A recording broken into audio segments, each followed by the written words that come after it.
I know what trending is better than anybody in the world. I've been trending my whole life. From the day I was born, I've been trending. This American carnage stops right here and stops right now.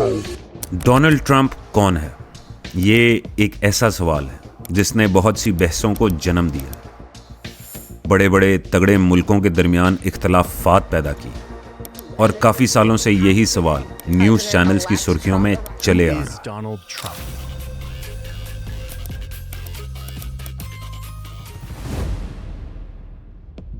ये एक ऐसा नाम है जिसे आप हर जगह देख सकते हैं। As President-elect Donald Trump prepares for his second term's inauguration, the cryptocurrency industry is making a bold. वो चाहे क्रिप्टो की दुनिया हो, Trump International Hotel in Washington is officially out of business. या फिर बड़े बड़े लेविश होटल टावर्स हो, हर जगह इस नाम के चाहने वाले भी हैं और इसके हेटर्स भी हैं। Mr. President, we so appreciate you giving us an hour of your time. What's the first thing you think of when I say Donald Trump? Small fingers. लेकिन एक बात तो तय है कि ट्रंप का इफेक्ट दुनिया में बहुत ज़्यादा है। बड़ी बड़ी हाई राइज बिल्डिंग बनाने से लेकर अमेरिका के प्रेसिडेंट बनने तक का सफ़र उनके पुख्ता अज़्मो इरादे, मुतनाज़ा शख्सियत और अल्टीमेट ताकत के हसूल की अक्कासी है। लेकिन इस ब्रांड के गिर्द चलती हुई शाह सुर्खियों और अफवाहों के पीछे असल में है कौन? आखिर क्या है जो डोनाल्ड ट्रंप को अभी तक चला रहा है? और आखिर कैसे ट्रंप मैनहट्टन की सड़कों से उठकर दुनिया के सबसे ताकतवर ऑफिस में जा पहुंचे? ये कहानी है डोनाल्ड ट्रंप की, और ये शुरू होती है अब।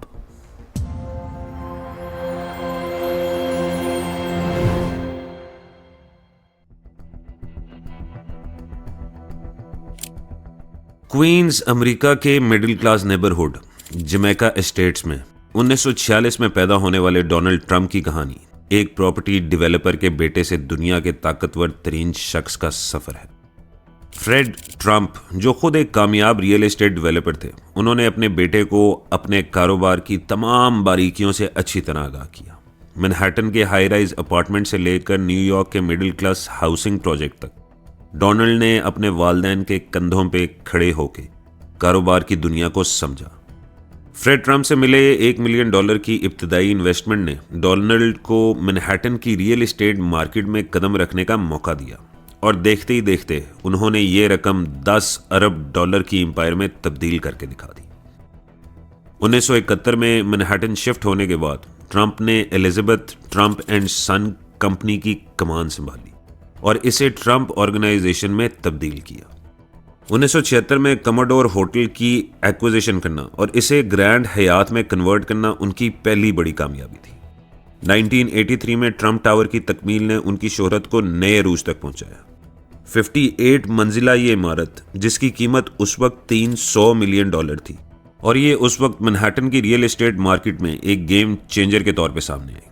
ट्रंप ने अपनी मार्केटिंग स्ट्रैटेजी में लग्जरी और आसाइशात को फोकस बनाया, जो बाद में उनकी ब्रांड की पहचान बन गई।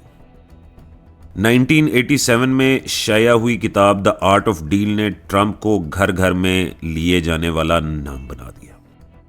इस किताब ने 48 हफ्तों तक New York times best seller list में अपनी जगह बनाए रखी और इसकी 10 लाख से जायद कॉपीज बिकी। 2004 में अप्रेंटिस नामी टीवी शो के लॉन्च ने ट्रंप के पब्लिक इमेज को नया रंग दे दिया। शो के हर एपिसोड को एवरेज व्यूज 2 करोड़ 80 लाख के करीब मिलना शुरू हो गए। I'm sorry, you're fired. Get out of here. और You Are Fired एक कल्चरल फिनोमेना बन गया।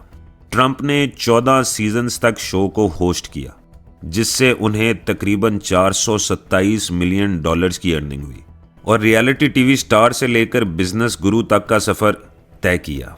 ट्रंप ऑर्गेनाइजेशन ने 1990s में कई चैलेंजेस का सामना किया। तब Trump Taj Mahal, Trump plaza hotel और ट्रंप कैसल को बैंकरप्सी का सामना करना पड़ा और टोटल $3.4 अरब का कर्जा उनके सर पे था।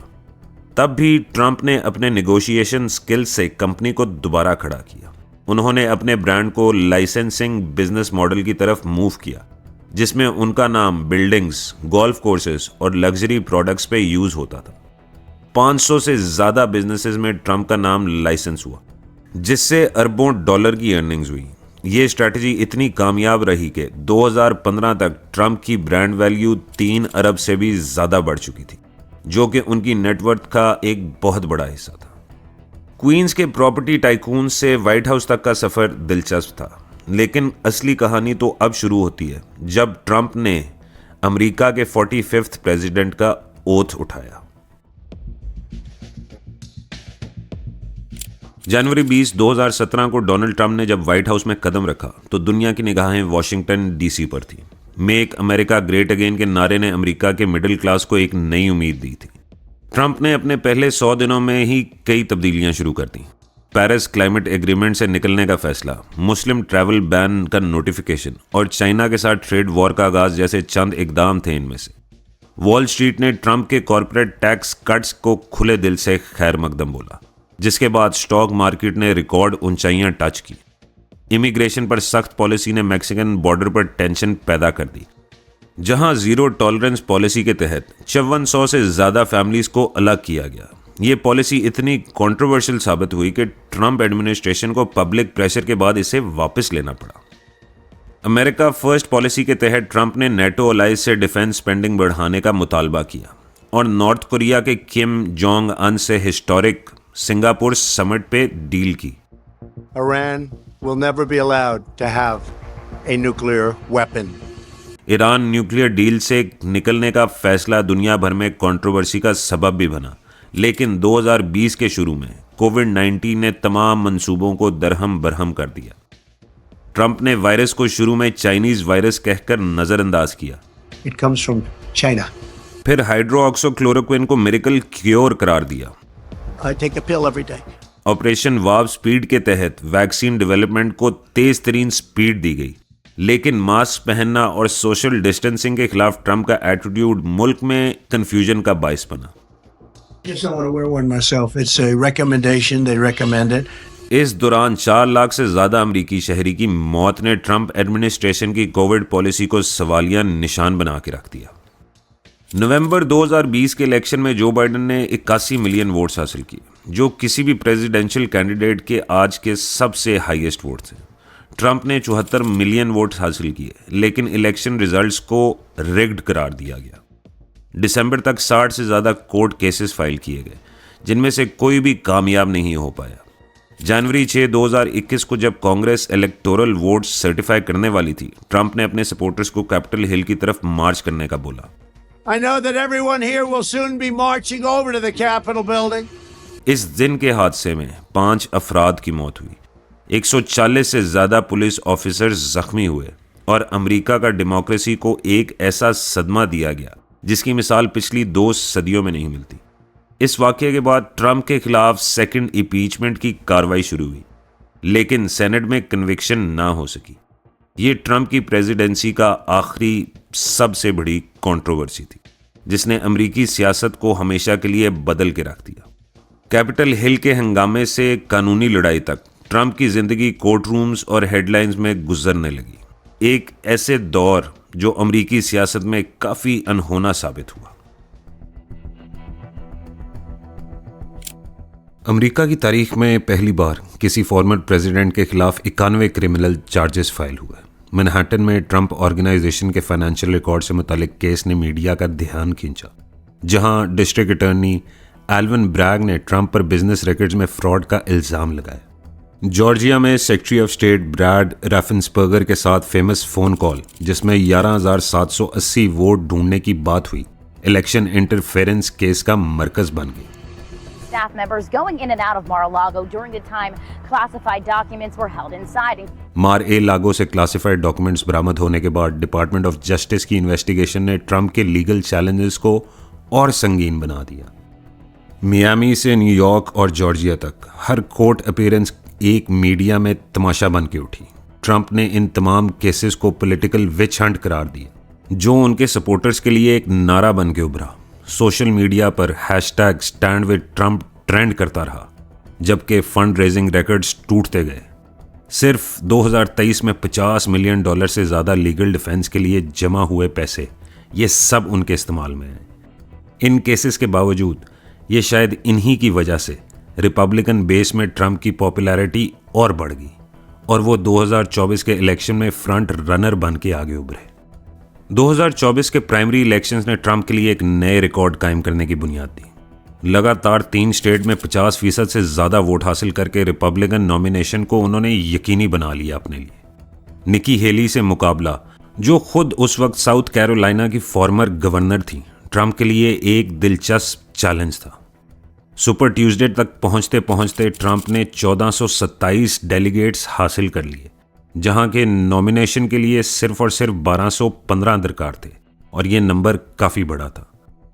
सोशल मीडिया प्लेटफॉर्म, खास तौर पे ट्रूथ सोशल पर ट्रंप की प्रेजेंस ने उनकी कैंपेन को एक नया जोश और वल्वला दिया, जहां उनकी तरफ से हर की गई पोस्ट पर एवरेज 50,000 से ज़्यादा रिएक्शंस हासिल हो रहे थे। सिक्योरिटी थ्रेट्स की शिद्दत के बावजूद ट्रंप ने अपनी कैंपेन को पूरे जोरों पर चलाई रखा। सीक्रेट सर्विस ने कंफर्म किया कि 2023-24 के दौरान ट्रंप के खिलाफ 400 से जायद सीरियस थ्रेट्स आए। शिकागो में हुई एक प्रेसिडेंशियल रैली के दरमियान सिक्योरिटी ने एक मुसल्ला शख्स को पकड़ा, जबकि न्यूयॉर्क में ट्रंप टावर के बाहर एक सीरियस पैकेज भी मिला। इन थ्रेट्स के जवाब में सीक्रेट सर्विस ने ऑपरेशन गोल्ड शील्ड लॉन्च किया। ट्रंप फैमिली की 24 घंटे सर्वेलेंस होती थी और प्रोटेक्शन के लिए स्पेशल टास्क फोर्स भी तश्कील दी गई, जिसमें 1000 से जायद एजेंट शामिल थे। नवंबर 2024 के दौरान एक हिस्टोरिक इलेक्शन में ट्रंप ने 290 इलेक्ट्रल वोट्स हासिल किए। कैंपेन ट्रेल पे खतरनाक वाकयात के बावजूद ट्रंप टावर से लेके मार एल लागो तक हर किस्म के सिक्योरिटी मेजर्स ने ट्रंप को बचाए रखा। मीडिया ने इन सिक्योरिटी चैलेंजेस को अनप्रेसिडेंटेड करार दिया, क्योंकि किसी फॉर्मर प्रेसिडेंट को इतनी सिक्योरिटी आज से पहले कभी नहीं दी गई थी। ट्रंप के सपोर्टर्स ने इन चैलेंजेस को डीप स्टेट कंस्पिरेसी कहा, जबकि ऑपोजिशन ने इन्हें ट्रंप की पोलराइजिंग पॉलिसी का नतीजा करार दिया। वॉशिंगटन से लेकर काबुल और न्यू दिल्ली तक ट्रंप की वापसी से बड़े सगीर के सियासी नक्शे पर नए रंग निखरना शुरू हो चुके हैं।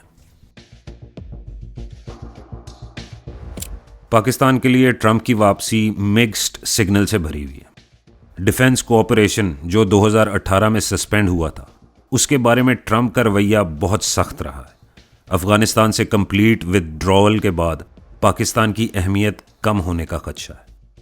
IMF प्रोग्राम्स पर भी ट्रंप एडमिनिस्ट्रेशन का रुख हमेशा से नॉन कोऑपरेटिव हो सकता है, क्योंकि ट्रंप ने पहले भी पाकिस्तान को डबल गेम खेलने का इल्ज़ाम दिया था। लेकिन एक्सपर्ट्स कहते हैं कि चाइना के बढ़ते हुए इन्फ्लुएंस के सबब अमेरिका पाकिस्तान को इग्नोर नहीं कर सकता। और अगर बात करें भारत की, तो भारत के साथ ताल्लुकात में अनप्रेसिडेंटेड ग्रोथ की तवक्को मुतवक्के है। मोदी और ट्रंप के यार आने ने पॉलिटिकल माहौल को पहले से ही गरमाया हुआ है। 500 अरब डॉलर के पोटेंशियल ट्रेड डील्स मुतवक्के हैं। टेक सेक्टर में इन्हांस्ड कोऑपरेशन और डिफेंस एग्रीमेंट्स के थ्रू क्वाड को मजबूत करने की पॉलिसी पर ट्रंप एडमिनिस्ट्रेशन का मेन फोकस है। इंडिया को नेचुरल एलाई कहने वाले ट्रंप की पॉलिसी से चाइना को कंटेन करने की स्ट्रैटेजी को तकवीयत मिलेगी। सिलिकॉन वैली और बेंगलोर के दरमियान टेक ब्रिज प्रोग्राम के जरिए 1 लाख से ज़्यादा IT जॉब्स क्रिएट होने की उम्मीद है। खित्ते में डायनामिक्स में एक बड़ा शिफ्ट मुतवक्को है। क्वाड, जो कि US, इंडिया, जापान, ऑस्ट्रेलिया, इसको एशियन नेटो में तब्दील करने की ट्रंप की ख्वाहिश से चाइना बहुत परेशान है। साउथ चाइना सी में नेवल एक्सरसाइजेज की फ्रीक्वेंसी बढ़ने के इम्कानात हैं। Pakistan China economic corridor CPEC पर दबाव बढ़ सकता है, जबकि India middle east Europe economic corridor IMEC को फुल सपोर्ट मिलने की ज़्यादा उम्मीद है। इससे रीजनल ट्रेड रूट्स और सिक्योरिटी आर्किटेक्चर में बहुत बड़ी तब्दीलियां आ सकती हैं, जिससे बड़े सगीर की जियोपॉलिटिक्स हमेशा के लिए बदल के रह जाएगी। 2025 के आगाज में ट्रंप की पॉलिसी से डोमेस्टिक इकोनॉमी में बहुत बड़ा शिफ्ट मुतवक्को है। अमेरिका फर्स्ट मैन्युफैक्चरिंग प्लान के तहत $5 खरब का इन्वेस्टमेंट प्लान तैयार है, जिसमें रिन्यूएबल एनर्जी से लेकर स्पेस टेक्नोलॉजी तक शामिल है। लेकिन दूसरी तरफ इमिग्रेशन पर ज़ीरो टॉलरेंस पॉलिसी से सिलिकॉन वैली शदीद परेशान है, क्योंकि स्किल्ड वर्कर्स की तादाद में कमी आने का शदीद खतरा है। अमेरिका की बड़ी बड़ी टेक कंपनीज के सीईओज ने वार्निंग दी है कि इससे अमेरिका की डिजिटल सुप्रीमेसी को बहुत सख्त नुकसान पहुंच सकता है। ग्लोबल स्टेज पर ट्रंप का transactional diplomacy model international alliances को नया रूप देगा। नेटो फंडिंग में भी अमेरिका का हिस्सा कम होगा, लेकिन इंडो पैसिफिक में मिलिट्री प्रेजेंस बढ़ेगी। बड़े सगीर में चाइना के बढ़ते इन्फ्लुएंस को रोकने के लिए इंडिया को मोस्ट फेवर्ड डिफेंस पार्टनर का स्टेटस मिलेगा। कई एक्सपर्ट्स का कहना है कि ये तब्दीलियां दुनिया की जियोपॉलिटिकल पोजीशनिंग में एक हिस्टोरिक शिफ्ट की निशानदेही करती हैं। लेकिन ट्रंप की कहानी सिर्फ एक शख्स की नहीं, बल्कि पूरी दुनिया के लिए एक अहम मोड़ है। 2025 से अगले 4 साल दुनिया की सियासत का रुख किस तरफ मुड़ेगा, ये वक्त ही बताएगा। लेकिन एक बात तय है, ये सफ़र यादगार होने वाला है। इस बारे में आपका क्या ख्याल है? हमें कमेंट सेक्शन में कमेंट करके ज़रूर बताएं। मज़ीद ऐसी और वीडियोस देखने के लिए इस वीडियो को लाइक और हमारे चैनल को सब्सक्राइब करना ना भूलिएगा। अपने और अपने प्यारों का बेहद ख्याल रखें। अगली दफ़ा तक के लिए गुड बाय।